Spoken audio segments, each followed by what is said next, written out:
Hello, Zenith. This is your host. Today I am going to be moving along the wheel and talking about the next zodiac sign, the archetype of Leo. Leo is what's known as a fixed fire sign. Fixed, more or less, as I explained in my video of Cancer, is describing the type of seasonal energy that this particular archetype is embodying. And the fixed sign is typically when a season is in its purest, most extreme phase. And by extreme, I mean the hottest part of summer, the coldest part of winter, etc. So Leo is a very creative sign. Leo is all about the heart.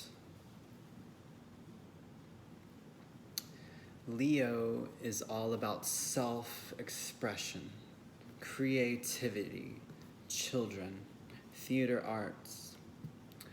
Leo is the lion. It's the leader, or at least what most people would consider the leader to be. Leo takes the form of this energy. And Leo is very much, someone who can turn heads. Leo's noticed when they step into a room, especially the Leo ascendant. As an archetype, it's here to shine.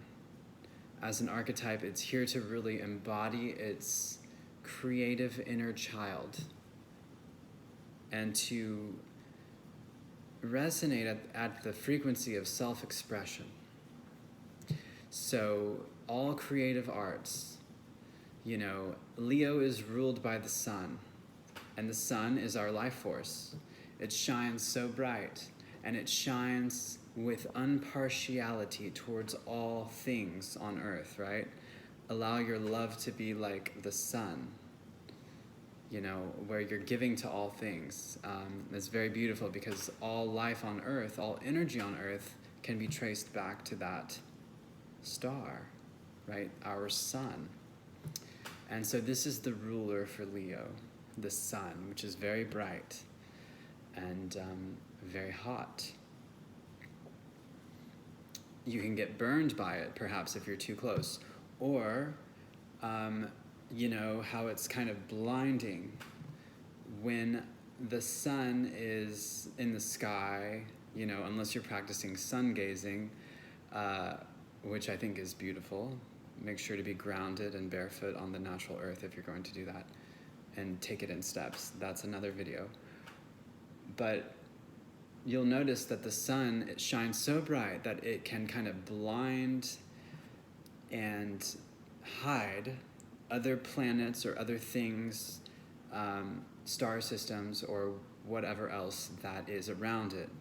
In astrology, we call this combust, when the sun is kind of overpowering a certain planet. Some people have Venus combust in their natal chart. That's a very specific aspect and means very specific things.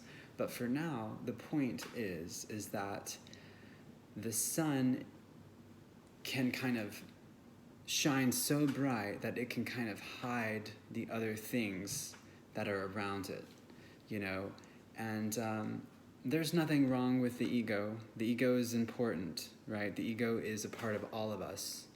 So the ego really does need to be integrated into the self, used as a tool. But I would say that Leo is very much concerned, attached, resonating, depending on the different frequencies of it, right? Because you can have an unevolved Leo, you can have a very evolved Leo. But the point is both of these entities are they're going to have a strong ego. They're going to have a strong personality. They're going to have a strong sense of self-identification. Okay? I think it's true that when it's all said and done, we are all one, right? But here we are in the third dimension where things appear to be divided. You know, Source has divided itself in this illusion, right? So we've developed identities, we've developed egos. And this is Leo. Leo is that self-identification. Leo is connected to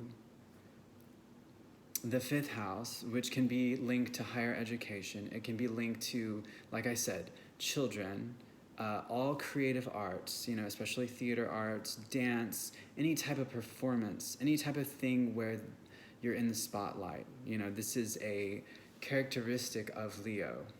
And they do very well when they are center stage. And they like to be that. They like the attention. They love the adoration. They can stir up a lot of jealousy because of all that adoration. And even if they're not trying to, simply just by existing, the sun overpowers everything, right? The daytime, we can't see any stars. It's only when the sun disappears for a moment that we're like, whoa, we can see everyone else here. We can see all these other suns, all these other stars.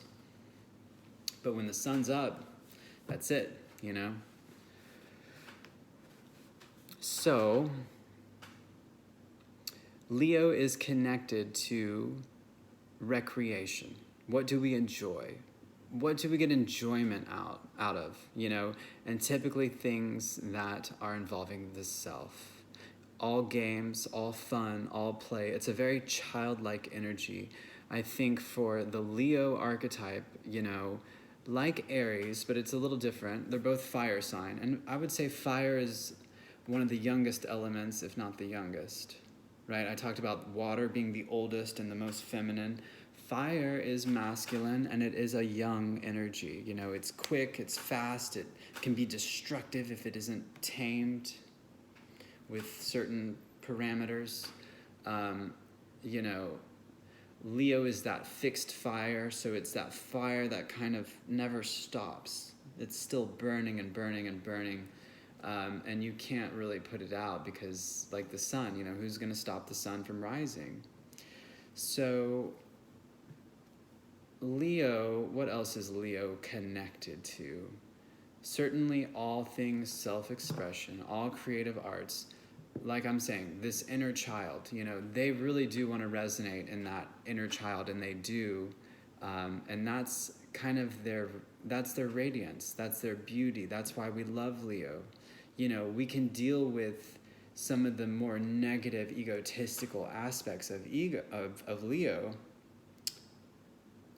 simply because we fall in love with their authenticity, their inner child. We like to see them shining. We like to see them embody their inner child because that gives us a permission to do it ourselves, So Leo's a very fun energy. You'll see lots of entertainers, lots of performers with fifth house placements, lots of creative artists with Leo placements. So if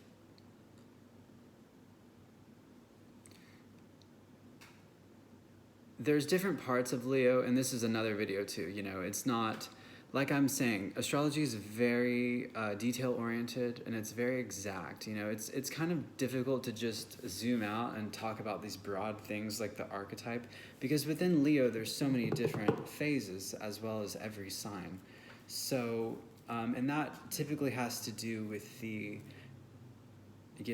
portion of the nakshatra that your sun or whatever planet is in Leo. So it really does depend.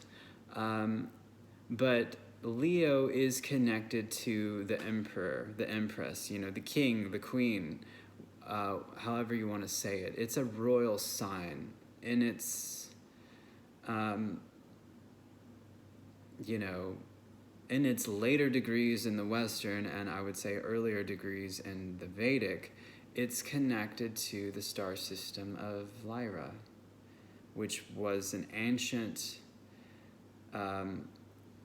lineage of kings and queens that actually ruled on Earth for a while. And they have lots of